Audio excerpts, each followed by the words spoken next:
I like your hat. Yeah, apparently, I watched a video. Thanks, mate. I watched a video on, I think it was on Discovery a few weeks ago, and you know they were doing like how are these fedoras made, and I thought, oh, okay, I'll watch this. It's interesting. And they went into the history of it, and I found out that the history of the fedora, it became popular during the 20s during an era of prohibition. So I thought, well, you know, with the attack on free speech coming up in the next few years, when it's probably wise that. So I bought a few, and I like them, and you know the missus. Yeah, it looks very mod. You know, I remember having those hats in the early 70s actually, with the kind of, you know, the skinheads and the mods and all that wearing them. You know, so. Well, you know, there's a hell of a history there. I really like it. I've got like 2 or 3 of them now, and I like the caps as well. But you know, yeah. It's strange how your tastes change when you get older. How are you, Chris? How you doing? All right, kid, not bad, mate. You know, yeah.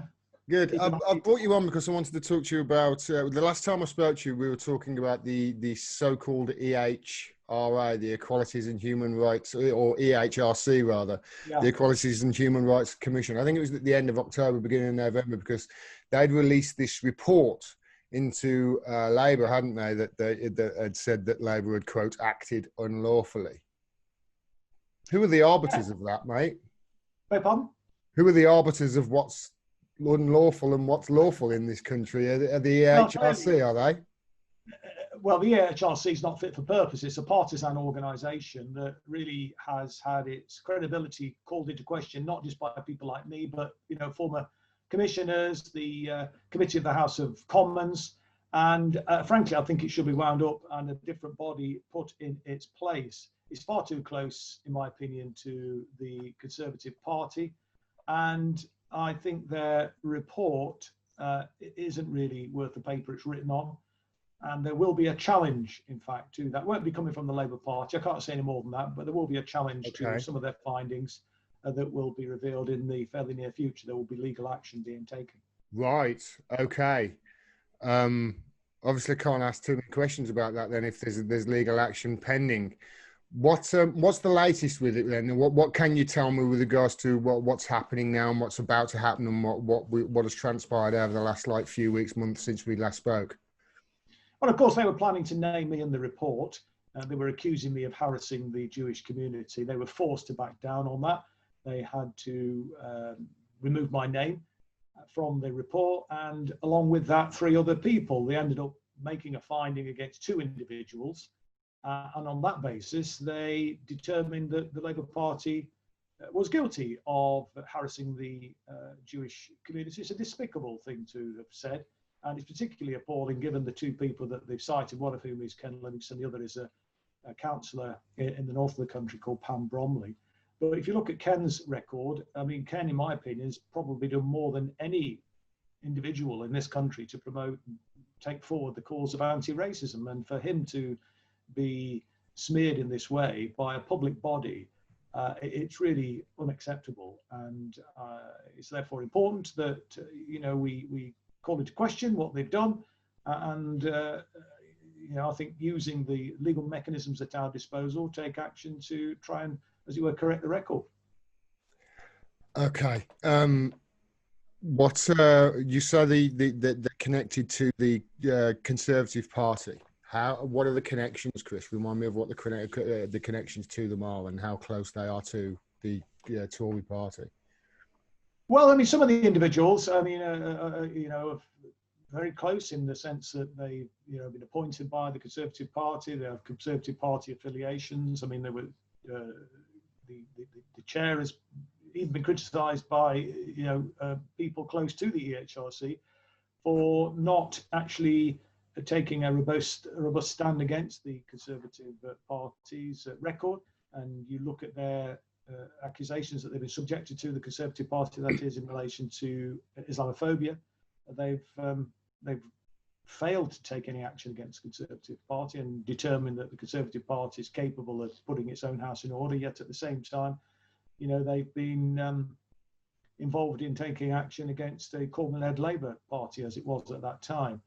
And I just think that as a consequence of their partial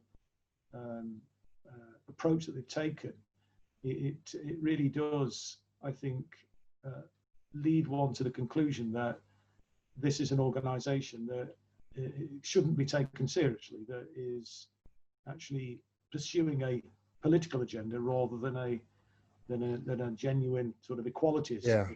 And of course, they've been accused even of by former members, former commissioners who served on the commission, of being institutionally racist and taking and targeting action against disabled staff. Two of the commissioners were removed two black and Muslim commissioners were removed from the commission on the grounds that they were too loud, apparently, on the issue of race. It's kind of incredible, really, that an organisation. Yeah, I worry about this, Chris, because I mean, you and I have spoke about this many times.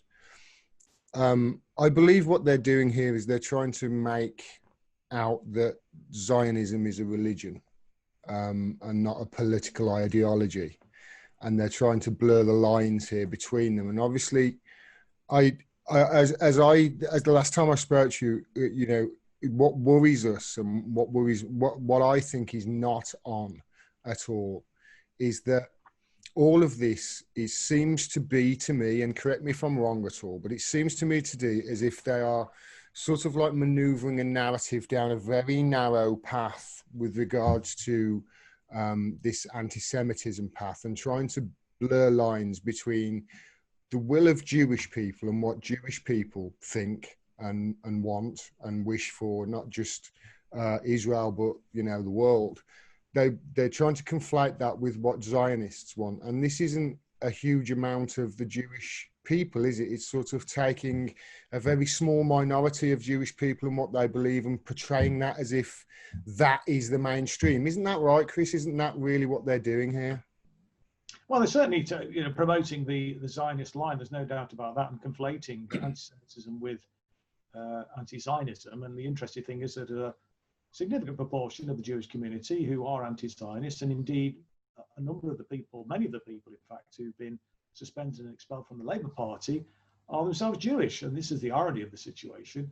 And Zionism is a settler colonial ideology. It's a racist ideology, and frankly, it's inconsistent with socialism.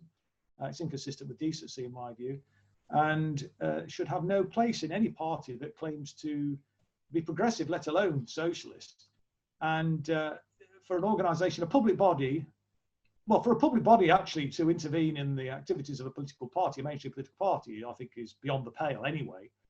But to allow itself to be used in the way in which it was, to undermine a Corbyn-led party, to undermine socialism, and to promote a racist ideology, which is what Zionism is, for a body which is the Equalities and Human Rights Commission. I mean, it's a contradiction in terms, isn't it? And on that basis, yes, absolutely, they are acting in a way which I think is inconsistent with the remit of the EHRC, actually. And that's why I say I think it should be, I just think it's fit for purpose. I think it should be wound up and start again. What do you think about the way the media have portrayed this, mate? Because they certainly are picking up on this EHRC and presenting it as if that's the only opinion that matters, and this is cast in law, isn't it? You know, that I remember the headlines. It was all quotations. Labour acted unlawfully. Well, I mean, that really isn't the EHRC's. That's not in their remit to decide, isn't it? Isn't that for a court of law to act if it's unlawfully? The law is only how you interpret the law. Well, it's their interpretation. Yeah, absolutely, it's their interpretation, and they've misinterpreted the law. Actually, I mean, if you look at the report, it's pretty clear, and certainly you look at it with a legal eye. Anyway, it's obvious that they've misconstrued the case law that they've cited, and they've glossed over the right to free speech, which is enshrined in law and in the UN and indeed the European Union, for that matter. have a sort of inalienable right to free speech. I think it's Article 10, and they've not applied that. They've misinterpreted that. But interestingly, actually, you're right. I mean, it doesn't set any legal precedent. I mean, it's their interpretation. I mean, it only sets legal precedents can only be set by a court of law. And as I say, they've misinterpreted the law. But interestingly, some of the recommendations that they've made and some of the criticisms that they've made, which the media hasn't picked up on, is its criticism of the way in which people who are accused of anti-Semitism have been treated by the Labour Party. Yeah. And in fact, their most ferocious criticism actually is about the way in which the Labour Party has treated, effectively the victims of the witch hunt, although they haven't described it in that way. That's interesting. That's not been reported on at all, or indeed, accepted or commented upon by the current Labour leadership. They've been only too keen, the Labour leadership, the current Labour leadership, to accept the EHRC report because it fitted a political objective. And that's the same is true, I think, for the mainstream, the corporate media. They've been on a campaign for the last 5 or the previous 5 years to undermine the Corbyn project, to undermine a socialist alternative, to try and derail an ethical foreign policy. That's what they were doing. And if we know, I mean, the truth be told, that the corporate media is a mouthpiece for the establishment, a mouthpiece for the military-industrial complex, and of course, it's unconscionable to those institutions to have a government that would basically attack the very heart of what they actually believe in and what they make so much money from. I mean, if you're talking about the military-industrial complex, and they benefit from instability in the Middle East, from creating a bogus threat from China and from Russia, etc., because that then creates the space in which they use to argue for more defense spending, to build more weapons of war. And defend against those Ruskies, mate. Got to defend against those Ruskies. And of course, under Jeremy, I mean, Jeremy was talking about, well, he already had, in fact, a shadow minister for peace and disarmament. We would have had an actual minister for peace and disarmament, a permanent member of the Security Council on the UN, promoting peace and disarmament around the world. Would have been a wonderful sight to behold. But unfortunately, we never got anywhere near that because of the dirty tricks that were used against the Corbyn project and his supporters. And the foreign policy agenda was probably the number one target that they wanted to stop him getting into number 10 because of his commitment to an ethical foreign policy and his support for the Palestinian people. And this is why, of course, the Israeli state were very keen to see him toppled, and any notion that we might have a government that would actually hold the Israeli regime's feet to the fire and demand that they abide by international law and so on. That was something that they felt was unacceptable, and therefore they used every power at their disposal to prevent it from happening. I mean, that's not me indulging in a conspiracy theory. I mean, that's a matter of record. I mean, one only has to look at the Al Jazeera documentary from a few years ago, which actually exposed all this. And in fact, you can go back further than that to, I think, about 10 or 11 years ago now, when Peter Oben, not known for his socialist principles, I mean, he's a journalist, an independently minded journalist, but somebody who is on the right of the political spectrum. But he produced a documentary for Channel 4, actually. I think it was in 2009, which highlighted the influence of the Israel lobby on politics across the piece, really. What was that guy's name called? Did you say? Peter Oben. Peter Oben. Yeah, I know. I think I follow him on Twitter. Yeah. And he did that for Channel 4 a while ago, you say? 2009, yeah, and it was just really exposing and looking at the influence of the Israel lobby on British politics. And it's available, I think, on YouTube. You can Google it, and or whichever search engine you use to find it. And in fact, I only watched it a couple of 3 months ago, actually. I've watched it again. I remember I watched the lobby. I watched the Al Jazeera. I think it was yeah, indeed. But I mean, as I say, there was this one before the Al Jazeera. About 7 or 8 years before the Al Jazeera documentary was produced. I do find it hilarious. It happens over. I've covered the American politics a lot, as you know, and you've got one eye on it, I'm sure. It is quite amazing how, you know, they'll shout about Russia interfering in their election. They'll shout about China, and they'll shout about all these things, and they'll never provide any evidence of it. And it's the same over here. Yet here's blatant and another state getting involved in our politics and in our internal affairs. I mean, it's blatant and the evidence is there, but nobody ever talks about it. It's the big elephant in the room that we can't talk about, isn't it, Chris? No, it is. And there is a real irony, in particular when we're talking about the United States, because, I mean, they've come up with this bogus assertion, and this has been exposed by a number of alternative media platforms in the States, that it's part of the nonsense. I mean, and, you know... This is the Russiagate. Yeah, indeed. The Democrats have been particularly obsessed about that. But the irony is, of course, that the United States interfere in the political affairs of countries all over the world. I know. Particularly in Latin America. I mean, they even have a line in their federal budget to fund the right-wing opposition in Venezuela, for example. You know, I mean, Qasem Soleimani, the Iranian general who was leading the fight against ISIS, was assassinated earlier this year in January on the orders of the US administration. I mean, you know, they're in no place to lecture anybody, actually, even if they were interfering, but there is no evidence that they are interfering.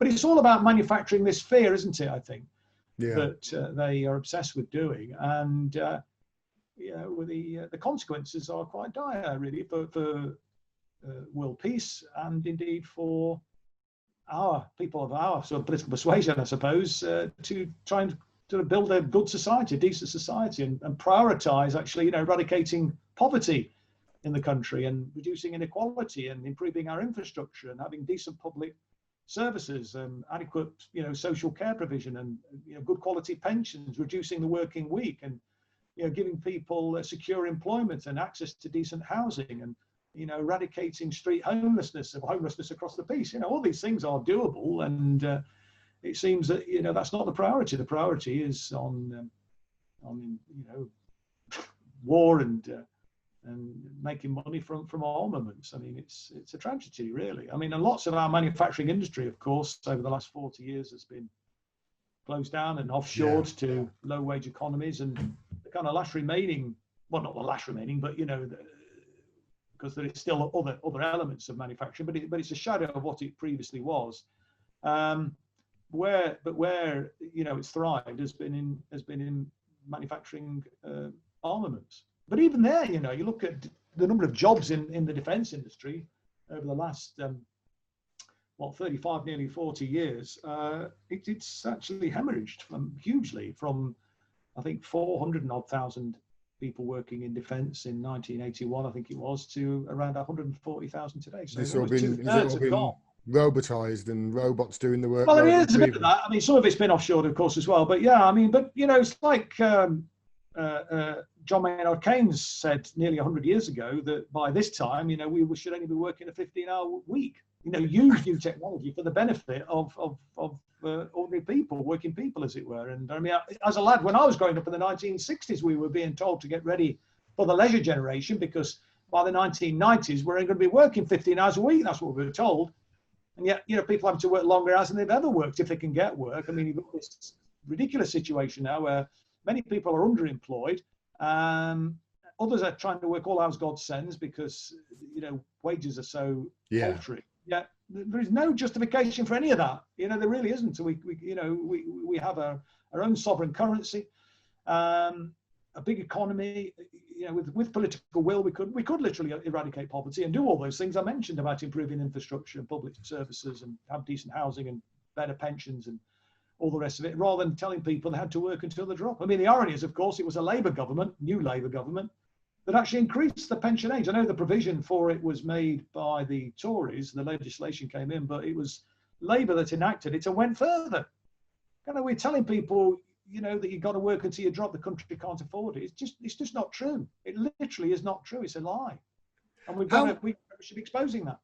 How much do you think, you know, if let's say you and I are proponents of modern monetary theory, And what that means, I believe, I'm still not sure on it 100%, but it is quite incredible that the way we sort of gauge our output of the country is in GDP, isn't it? It's wrong, that is, to do, isn't it? Because if we actually look at our output and we look at the resources we've got and the workforce that we've got available to us and the skill set, etc., we've got a certain output that we are capable of, and it's way above whatever our GDP is, actually, if we focus it in the right way. So my question to you is this, the same as I had Caleb Malpin on my podcast last, and I asked him the same thing. What sort of percentage of our sort of, the capability of Great Britain would it be for us to put aside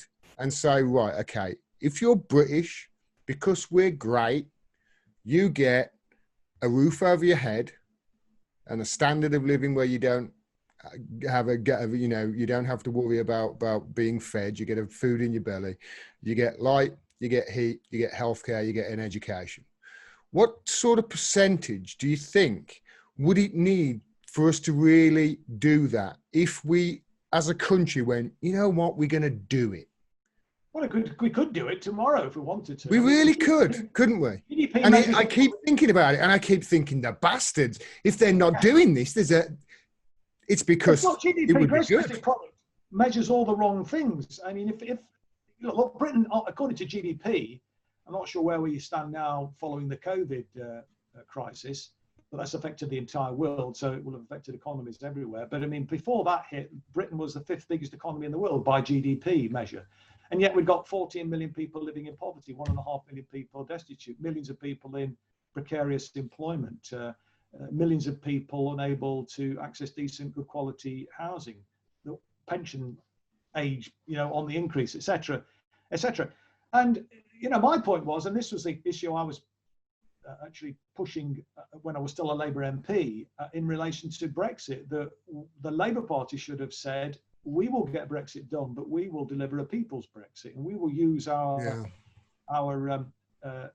flexibility that we have as a country, being a currency issuing country, our own sovereign currency, to use that to invest in a big fiscal stimulus. I mean, literally, money is no object when you are a currency issuing nation. The only barriers, frankly, are the capacity of the economy to absorb the additional spend. And there's plenty of capacity in this country. There are many people, regrettably, still unemployed. Many others are underemployed. There's a big need for improvements in public services. There is a deficit in our response to the climate crisis, a deficit in terms of decent quality infrastructure in the country. I mean, all the deficits that really count are things like that. The only deficit that really doesn't matter is the fiscal deficit. Yeah. And that's so really. I mean, with political will, we have the resources. We can create the money. Taxes do not actually provide the resources that they're not needed to provide the resources to invest in public services. I mean, taxes are there to generate a value for the currency, to bear down on inflation where there is inflationary pressures, but not to actually provision the government with the resources that it needs to provide the things that make up a good society. And so, yeah, I mean, I think we could absolutely do that. I mean, the point I was making as well is that all of the economic forecasts were saying that the economy would grow if Britain left the European Union. And obviously, we've left it now, but this was before that had happened. Even with a no-deal Brexit, the economy would continue to grow. The issue is, where do the fruits of that growth go? And the point I was making is, look, even if the economy were to shrink a little bit, but if you invest in the economy through a fiscal stimulus, that generates GDP growth anyway, so it wouldn't have shrunk. But let's even, for argument's sake, accept that it was going to shrink a little bit. If you redistributed income and wealth, then you could lift the living standards of the 99%. I mean, and as I was saying, that's surely what the Labour Party should be about. But regrettably, unfortunately, the leadership of the Labour Party are not about that. They're about representing the interests of corporate capitalism. I hate the way that it's been a while actually. I've come to the conclusion that the way they class how well the country is doing with this gross domestic product and GDP is useless anyway, because if you actually look at our GDP, the share of the GDP that's going up is the services sector, and that's both in financial services and in services, i.e. food delivery, etc., and these are obviously low skilled workers. You know, that's essentially what our country has become, just a low skilled workforce to sort of, you know, keep the global monopoly, global sort of thing going. And it annoys me that we're not looking after the people over here. I mean, you know, how can you say that, yeah, we're the greatest, fifth biggest economy in the world when 1 in 5 families in this country is in poverty?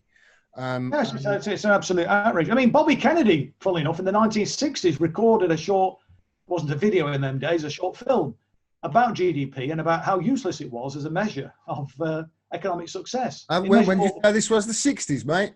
Well, Bobby Kennedy, because he was assassinated in 1968. I know who he is. It's before my time, you see, Chris. Yeah, a little bit younger. It's available again. This is something else. I mean, again, if people wanted to look that up, I'm sure if you use the search engine Bobby Kennedy and GDP, or Bobby Kennedy's views on GDP, I'm sure you would be able to come across that film. I mean, I actually as in JFK's Bobby Kennedy. Brother, yeah, his brother. His younger no wonder brother. They shot him. Yeah. It's a bloody it's a good little film, because it's only a short thing. It's only about 2 minutes, but it just sort of goes through all the things that, you know, the GDP measures. I mean, it's all the stuff that doesn't really amount to anything that creates a decent society. You know, it measures all the wrong stuff, the point he's making. But yet we're still using that measure today. No, it's like 50, 60 years later and we haven't learnt anything. To my American friends, I tell them about there's a sketch I heard about with Dudley Moore from the 1960s. You know, where an American's explaining their politics to a British guy, and he's saying, "Oh well, you see over here we have the Republican Party, which is the same as your Conservative Party back home, and then we have the Democrats, which is the same as your Conservative Party back home." And that was like 60 years ago, Chris. It's like, you know, nothing's changed since then. Well, the thing that's changed, I suppose, is that you know, you can apply that in the United States, but in Britain you have the Conservative Party, which is the Conservative Party, and the Labour Party, which is like the Conservative Party. So it really is. In that sense, there has been a shift. He's got this Keir Starmer. I'm really not impressed, mate. He seems to be. I worry for free speech, because he seems very authoritarian and very cracked down on you know. I get the feeling that they are going to try and stop people saying that Israel is an apartheid state. I've got a feeling that if you say this, you're going to get deplatformed. Is this the way he's going? Oh, well, it absolutely is. I mean, people have been thrown out the Labour Party for less. But I mean, I think that the trajectory of the Labour Party is in a downwards trajectory. I think the Labour Party is facing an existential crisis. I mean, you know, they may survive for a while with the support of the corporate media. I think they see Keir Starmer as a safe pair of hands in the event of changing government. And indeed, I wouldn't be surprised if the Murdoch press and everything rode in behind him, given the ham-fisted way in which Boris Johnson's administration is handling the Brexit negotiations and the COVID crisis. And, you know, to give the illusion that, you know, change of government, a bit like when Blair came in. I mean, yeah, it was change of government, but there wasn't really much change to the status quo. The neoliberal status quo continued and has done for the last 40 years or so. But his opposition to free speech is quite worrying, and people have been thrown out the Labour Party. But the worrying thing is that it is permeating public policy too. I mean, the Conservative Party are now talking, for example, Gavin Williamson, my namesake, no relation, about defunding the universities unless they adopt the IHRA, the International Holocaust Remembrance Alliance's working definition of anti-Semitism, which isn't fit for purpose. In fact, the IHRA is in reality a racist charter. And, you know, we should have had no truck with that as a Labour Party. I spoke against it. I spoke to a rally outside the Labour Party National Executive Committee meeting when they were considering it. I was asked to address that rally by Jewish members of the party. There was several hundred people in the crowd there outside the Labour Party head office. Most of them were Jewish supporters and members of the Labour Party. So, you know, it's not true to say that the likes of the Board of Deputies of British Jews, which is an out-and-out Zionist organisation, or the Jewish Labour Movement, or the so-called Campaign Against Anti-Semitism, actually speak for the Jewish community. They speak for a section of the Jewish community, that's true, but they don't speak for the Jewish community in its entirety. And, you know, people like Starmer and others, they've done a very serious thing, in my view, which is to create an environment where people in the Jewish community maybe are not politically engaged that much. They see these sorts of headlines, and people are genuinely fearful. I mean, the people were genuinely fearful that of a Labour in the Jewish community, of a Labour government coming to power under Jeremy Corbyn, that would be, you know, a 21st century version of the Nazis. I mean, this is just so despicable and outrageous that people could play on, you know, these characters playing on the fears of people and using the horrendous thing that happened to, Jewish people in the Holocaust to actually use that for political ends. It's truly repugnant. It really is. They by them, this IHRA, my local team, Wolves, have just adopted this IHRA definition. And all I just said in response was Israel is an apartheid state just because it's just a thumb in the eye. It's like, this is, do you remember when all the media were talking about this and whether Labour were going to adopt this definition? Do you remember what they were saying at the time about how this was an internationally recognised definition of anti-Semitism? How many countries recognised it? I think it was 8 countries, actually. 8. So Even the author, Kenneth Stern, has said it's not fit for purpose. It has the effect of chilling free speech, particularly speech on Palestine. So it has no redeeming features, actually. When the author's damning it, when you know that there are relatively few countries around the world have adopted it, this is, we were just getting fake news from the mainstream media because we were being told that this was, as you say, the internationally recognised definition. It was accepted around the world, and the truth is it wasn't accepted around the world. And when you've got even the author of the original text saying it's not fit for purpose, I mean, and my worry is, for instance, my local team just adopted it, and my worry is that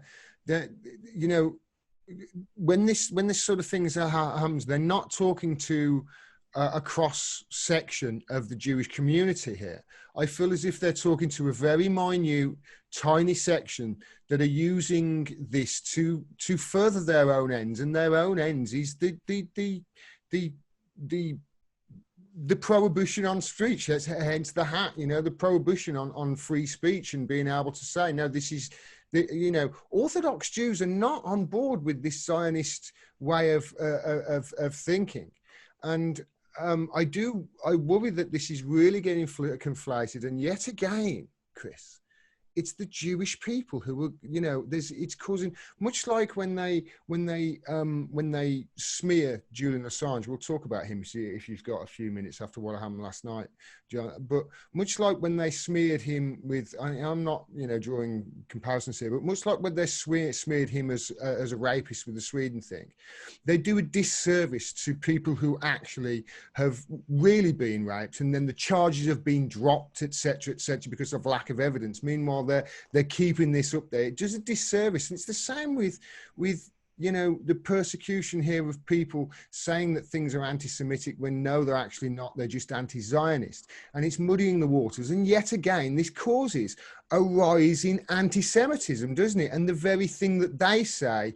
they're fighting against, it's causing the rise in it. And we've got to be able to have a conversation about this, haven't we, Chris? Oh, indeed. And there are people in the Jewish community who have made that very point. And at the outset of all this hysteria, that their fear was it would increase incidents of anti-Semitism rather than actually do anything to diminish them.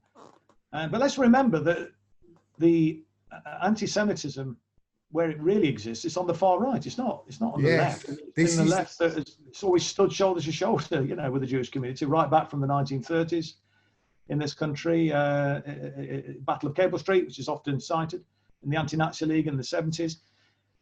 Yeah, so I mean, it's but look, this is about really defending or preventing criticism of Israel. This is what this is about. And this is really what it's about. It's about criticism of Israel in what, well, it's an illegal, crushing occupation, and you know, I believe there's racism at the centre of it. Although we can have a debate about that, but nobody's talking. There's racism. Look, Israel is a racist state. Zionism is a racist ideology. It's a supremacist ideology. When you only have to look at the way they organise society in Israel to see that, you know, Palestinians are subject to different laws, different roads. I mean, they passed that nation-state law recently, which, you know, enshrined the second-class status of Palestinians. I mean, they can't buy land, they can't buy houses. You know, it's appalling. They can't. I mean, in some places they can't even. There's one. I can't remember the name of the city now, but it was, you know, they basically were preventing Palestinians who were living within Israel access to the education service. This is a truly appalling state of affairs. It really is. And, you know, people who experienced apartheid in South Africa tell me that the situation facing the Palestinians is far worse than that was, you know, that confronted the black South Africans at the time. Yeah. The only difference then, of course, is that the Labour Party was leading the charge against the racist apartheid state of South Africa. And there were no friends of South Africa, Labour friends of South Africa, standing up for the white supremacists in South Africa in the way in which we have, I think, around half or more of the Parliamentary Labour Party are members of the so-called Labour Friends of Israel. This is an absolutely despicable state of affairs. And it needs to be called out. And you know, I hope that more people will gain in confidence, and you know, we can cut through the absolute charade that we've been subjected to now for far too long. And I think in many ways Starmer is overreaching himself. I mean, the way in which you know, because they have been so ruthless in the way in which they've been suspending people and expelling people. That, you know, people are, well, I've just given up on the Labour Party, and people are speaking out now, I think, in a more, you know, in a more, as it were, overt way, articulating their support for the Palestinian people and opposing the party. These are Labour Party members opposing the party's position. But I mean, look, you know, people are being expelled from the Labour Party, believe it or not, for wishing me good luck. I mean, it sounds absurd, but you know, I heard that as well. I saw that. She wished you good luck because you were standing as an independent MP, and she got booted out the Labour Party, correct? Absolutely. And then we also discovered, because I established this Left Legal Fighting Fund after I won the High Court case against the Labour Party and had all our costs awarded, and so we created a legal fund, which we're obviously having to top up. But we've been representing people on a range of different spheres, from people who've been subjected to the lawfare attacks and bogus libel actions and so on, to people being unfairly suspended and smeared and expelled from the Labour Party. But one person who we're helping at the moment, who was smeared by the party and suspended, we asked her to see if she could obtain a copy of the code of conduct that the party members are supposed to adhere to. This is a code of conduct which is a secret code of conduct. You really have to search for it. It's not readily available in the public domain. So we have a semi-secretive code of conduct document that people are supposed to abide by, but they don't know its existence. Is there a handshake as well?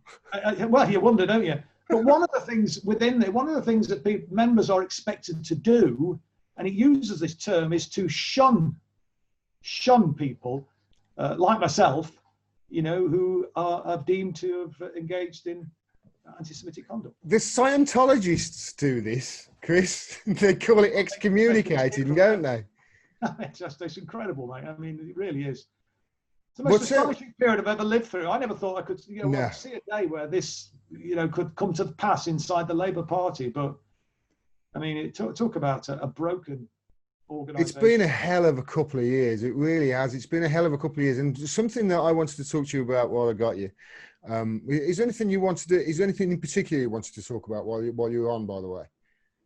Not really. I mean, I think we'll just sort of go with the flow, mate, and see what you kind of. Okay. The one thing I wanted to talk to you about was, I mean, we apart from obviously Resistance TV, which you're doing a fantastic job on, and my channel and plan channels like it, nobody's having discussions, are they, like this? Nobody's having discussions where we're actually being open and we're trying to, people are actually trying to come to a consensus and be adult about it. We seem to have these social media platforms where Joe Rogan says there are a bunch of crazy people throwing shit at each other. That's basically what Twitter and Facebook is. And I agree with that to a certain degree. But I mean, we've got YouTube, etc., that we can put our stuff on. What do you think with regards to, demanding of our government that they actually start thinking, hold on a minute.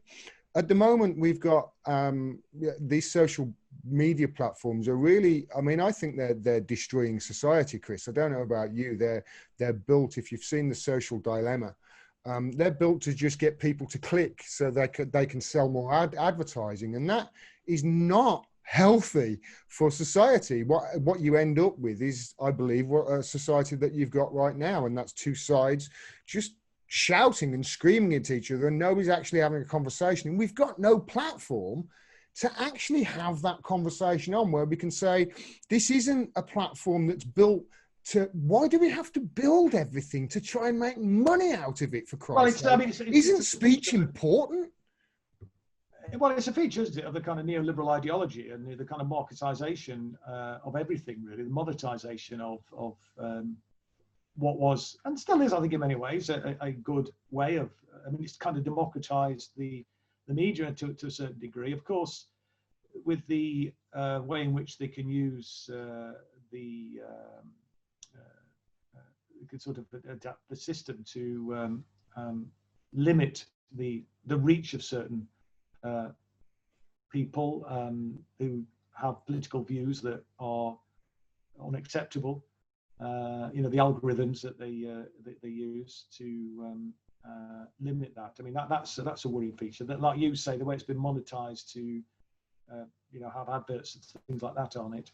I mean, I think there's probably a case for some sort of to set up some sort of arm's length, but publicly run social media platform. But I mean, that's not going to happen. The Tory government. What I'm trying to think of. Or the Starmer government either, but that's what's needed, I think. Yeah, I don't think they're going to do it. Your camera's just flicked off. Oh, there you go, it's back. I don't think they're going to do it. I think we're going to have to. I think we're going to have to, and I'd really like for it to be decentralized as well, if possible. It's just I mean, it can be done, of course, but that's something we need to look at. I think is important. I was interested to see that Channel 4 ran an interesting piece on their news outlet. I think it was last night or the night before. Anyway, it was this week sometime, where they put the Palestinian perspective, British Palestinians, and how they're being silenced. And that was a welcome change, because these are voices which have been ignored, and we've not heard the impact of foreign policy on them, on the way in which their families were evicted and had to live as refugees ever since, and they were evicted from their homeland when Israel was created. I mean, it was a really interesting little piece, an 8 or 9 minute slot on Channel 4 News this week. It's good that they're covering it, but it's like, over in America, that Chris Hayes got a load of credit because he covered the Yemen war for 3 minutes in 2 years. Yeah. It's not enough. It's nowhere near enough. No, absolutely. You'll scream and you'll shout about anti-Semitism and the IHRA and the EHRC and all these, but these poor Palestinians, every single day their land's getting stolen and their homes are getting stolen, etc., etc. And it's just, kids are being killed and tortured, imprisoned, youngsters. The homes are being bulldozed. Their water supplies are being poisoned. Their farmlands are being ripped out. I mean, it's just disgusting. It really is. It really is when you, and especially when it's like it's our foreign policy that is facilitating it as well. Let's face it, you know, and our closeness with our foreign ties. Kid, I read something, Chris. I'm hoping that you could shed some light on this to me. But I read something about Keir Starmer and I think it's his chief of staff or something like that. I haven't looked into it too much now, about his ties to these, you know, these CCDH, the Centre for Countering Digital Hate and what have you. There's staff members inside the Labour Party that are involved in these organisations, isn't there? And these are the organisations that are trying to get people like George Galloway and Katie Hopkins banned from Twitter. Now, you can say what you want about Katie Hopkins. She's not my favourite person. She's a troll. You know, she says things to try and get people riled up. But often she says things that get people riled up because she says them and they're true. She just says them in a way to get people riled up. But I mean, this shutting down of speech is bloody worrying as well. This is why I was asking about Starmer, and it seems a very authoritarian view that he's got on speech, doesn't it? Do you know anything about these ties with the staff members? Well, his chief of staff was very involved in the Centre for Countering Digital Hate. Yes, absolutely. They've been. I mean, it's run by a bunch of Blairites, and they've used it in a very nefarious way, in my view, to close down outlets. And you've also had the Stop Funding Fake News, the so-called Stop Funding Fake News. That was it. Stop Funding Fake News. Also targeted outlets like the Canary, targeted their advertisers to try and shut them down through lack of revenue and so on. So yeah, I mean, it's a really sinister way in which they are, you know, using this sort of power to you know, manipulate would-be advertisers and to sort of stop the income stream for these alternative sites. That's how they got a load of the independent media on YouTube. That's why we all had to go on Patreon and what have you, because it was the media in America that took a few examples of media online and went after the advertisers on YouTube. They didn't go after YouTube. They went after the advertisers and went straight to the advertisers and said, your advert is appearing on this channel, which is, you know, nobody watches. It's probably got 14 views, but your advert appeared on there. Therefore, you should pull all your adverts to, you know, any of the progressive channels on YouTube, which they bloody did. And you know, it was almost the death of independent journalism right there. It's one of the reasons why I jumped in. News is one of those things that we can't monetize this, can we? We've monetized our news, but this is something I feel as if this is something that needs to be not for profit. What do you reckon? No, I mean, I think, yeah, absolutely. The danger is, I suppose, you know, when you become overly commercial, is you end up dancing to the tune of your funders, your advertisers, in that sense. And I mean, journalism should be about imparting the truth without fear or favour. And the danger is when you are reliant upon funding, you know, from vested interests, it can have an impact on your ability to do the job properly. So yeah, it is something. I mean, that's why, you know, I think the sort of model, I suppose, of the BBC is in many ways is a good one, but unfortunately that's been corrupted by, you know, successive administrations, and it's no longer the sort of bastion of sort of free press in that sense. It very is a much another partial platform that either distorts the truth or fails to give any coverage of certain viewpoints. I mean, you can do it there's two ways in which it can, you know, have an impact. Of course, it can ignore you, and they can obviously misrepresent what you say in that sense. So, yeah, it is a worry. I mean, that's one of the good things, I suppose, about the alternative media, that has been growing, and obviously still not to the same extent in terms of its reach as the mainstream, but nevertheless, it's there, and that is important. And you know, people do have an opportunity now to gain access to information from a range of different sources in a way in which they never previously did. And you know, when that's deployed effectively, it can be incredibly powerful. I mean, in 2017, at the election there. I mean, it was thanks to the social media platforms that we were able to see a decent result for the Labour Party. I mean, the biggest increase in vote share since 1945, and then came close to actually being able to perform an election. It was the worst run into an election we've ever possibly had, you know, with the attacks that it was being subjected to. So, yeah, no, it can be done, but it's, yeah, it's tough. Are you going to go back into politics, mate? Well, I mean, I suppose you might say I'm sort of still involved in politics. I mean, in terms of what we're doing in regards to... But I mean, like Member of Parliament sort of thing.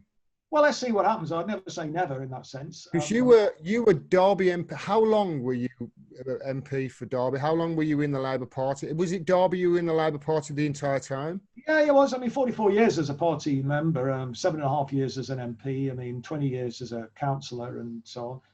So yeah, no, I've been very, very involved for a long, long time, and devoted my life really to serving the Labour Party and trying to, you know, make a difference on the ground and, you know, in Parliament as well when I got elected there.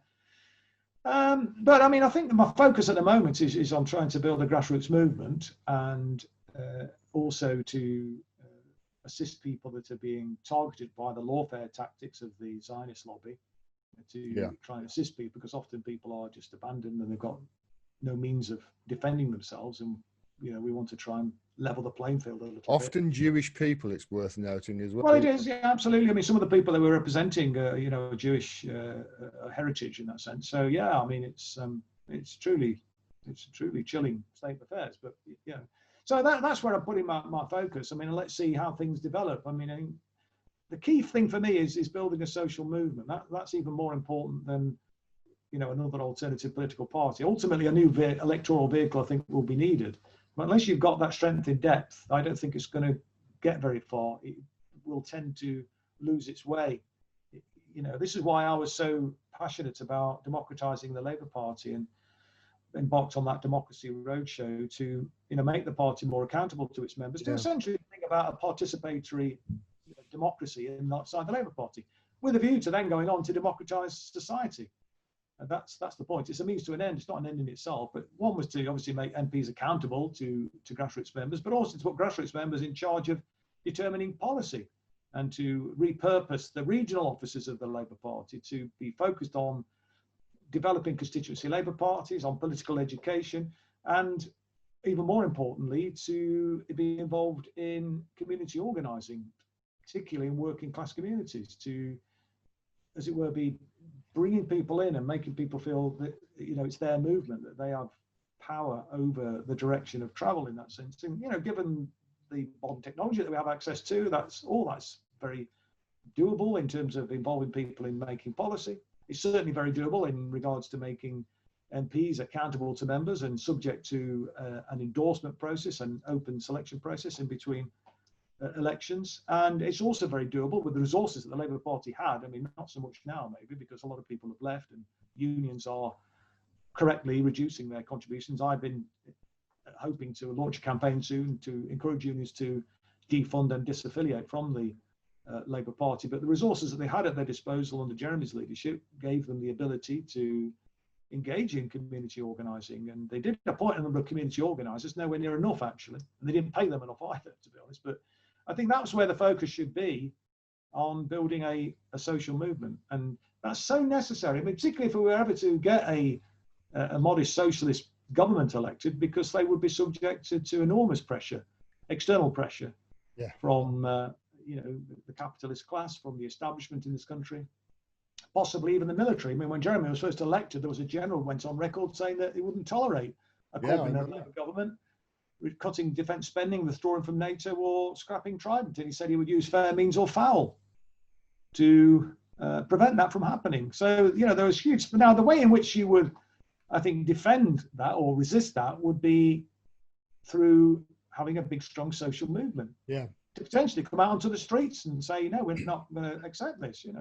I mean, let's not forget that even Harold Wilson was potentially going to be the subject of a coup, and they were planning to put Lord Mountbatten in as the head of state, you know, to take over. And this was a very serious plan. I mean, it was even covered in the Netflix drama series about the Crown, actually. So is that right? It's fiction, Yes. isn't it, Chris? Pardon? It's fiction, apparently. They've got to put a warning on it.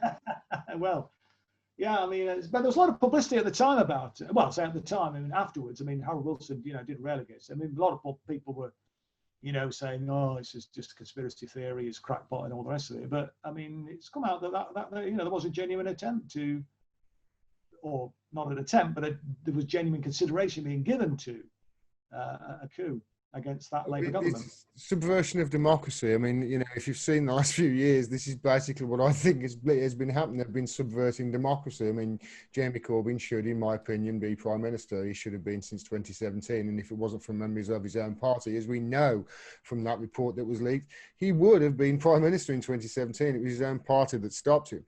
I don't know whether you noticed, he took Labour off his Twitter bio. Yeah. MP for Islington. He's took Labour off now. I'm reminded of something that I heard the great Craig Murray say. I think it was last night or the night before on something that he said. I used to say that in Craig Murray's beautiful voice. He says, I used to say that I've never been in the Labour Party, but I have a lot of friends in the Labour Party. But now I say I've never been in the Labour Party, but I have a lot of friends who've been expelled from the Labour Party, and you're one of them, Chris. Yeah, no, it's kind of a badge of honour right now, isn't it? Well, it seems to be. Yeah, I mean, I think people should carry it as a badge of honour because it's generally an indication that people have fought for people who've been, as in my case, had fought for people who've been falsely accused. And it's often been done for expressing solidarity. These are, hugely important principles of socialism, really, that you actually stand up for each other. Well, as Brian Clough would say, mate, who I know you met, you're a good socialist. And I'm proud to call you my friend, Chris. Yeah, where can people find you? I know Resistance TV. When does Resistance TV air on YouTube? Is it Thursdays? No, Wednesday evening, 7 o'clock. Wednesday. I always catch it on Thursday. I always catch the replay. You see. Yeah. It's available afterwards, as it were. We've got Mark Seddon on this week talking about the UN and the UN's response to the COVID crisis. Mark used to be an advisor to the president of the United Nations General Assembly a year or so ago. He's also a former editor of Tribune. He's worked for Al Jazeera. He's written several books and so on. No, he's a great guy with a lot of experience. So we'll be talking about that and also about the potential for Jeremy's new project, this peace and justice project that he's established. What I haven't looked into it. I've saw that he launched it, but I haven't seen exactly what it entails. Are you hopeful for it? Well, I see. I mean, hopefully, they'll work with us. I mean, clearly, Jeremy has a lot of goodwill towards Jeremy still. A lot of people are excited about it. A lot of people, I think, were hoping he was going to launch a new party. I mean, I think the formal launch is announced in Rome, and the formal launch is taking place in January. But he's got some great people, I believe, to assist in the launch, including people like Yanis Varoufakis, Ronnie Kajrols, who was a key member of the African National Congress. So there's people like that of that ilk who are going to be very much involved in it, and so that's a good thing. And I hope that there will be a catalyst to build the change that's needed to build this importance of this kind of social movement. I mean, one of the things that we've been saying in our kind of resistance movement is that we need to bring people together, bring groups together. Bring people on the left together, and we've got to find ways of settling differences, of not being precious about us having all of the answers. That sense that it's our way or the highway, I think, has to be jettisoned. And I hope Jeremy applies that approach, and this organisation applies that approach and brings people in. One of the things I was saying about the resistance movement is that we could hopefully act as a networking body to bring groups together and put people in touch with each other in their own region and across regions to share best practice in that sense. So I think there's great hope and an expectation from this, but it will only work if I think they adopt the sort of approach that I've been set it out there. I think we can't continue to be, excluding people on the left as we've, as a Labour Party we're doing, including under Jeremy's leadership. I mean, you should have had Jeremy, you should have had, George Galloway back in the Labour Party. You should have supported. You should have opposed Ken Livingston. George, you should have stood up for Ken. You should have stood up for Mark and Jackie. You should have stood up for all those people. Yeah, absolutely. So I mean, that's the way to go. I think. You bring people together and let the Labour Party stew. In my view, I mean, that's the best. It's gonna. I think it's gonna. People have just seen it for what it is. They haven't released the figures, or if they've released the figures, they haven't released the amount of people that are delinquent in their fees. And I think that is going to be more telling as to how many people are in. Oh yeah, a lot of people are. I mean, many people have left. Many have been suspended and expelled, but I think many more are just not going to renew their subscriptions. Yeah, so, that's what I'm hearing from a lot of people. Yeah. So we'll see how things develop. Because even if people maintain their subscriptions, though, I mean, obviously time will tell, but I suspect that there won't be the enthusiasm, the energy to go out and campaign for the party. So they'll have less activists willing to, I mean, there might still be members, but there'll be less willing, those that stay, to go out on the stump, knock on the doors and put the leaflets through. So, they've alienated so many people. This approach has alienated so many people. I don't think it's recoverable. And no, neither do I. So silver linings, maybe they'll go away, and out of this we will have a new phoenix arise. Well, indeed. Well, that's the hope. That's what we have to hope. Well, it wouldn't be the first time it's happened in history, would it, mate? Where can people find you, Chris? Where do people donate to? Is it the Left Legal Fund? Where can yeah, I mean, if they want to, I mean, it's still under the auspices of Campaign for Chris Williamson, but yeah, if you kind of Google Left Legal Fighting Fund, and also if you Google Resist Fest, that will take you to the Resist's website. Or if you want to email us, you can. Email us at info or admin at resistfest.co.uk. You're a great man, Chris. Thanks very much. Nice one. Thanks a lot. Good luck. Cheers.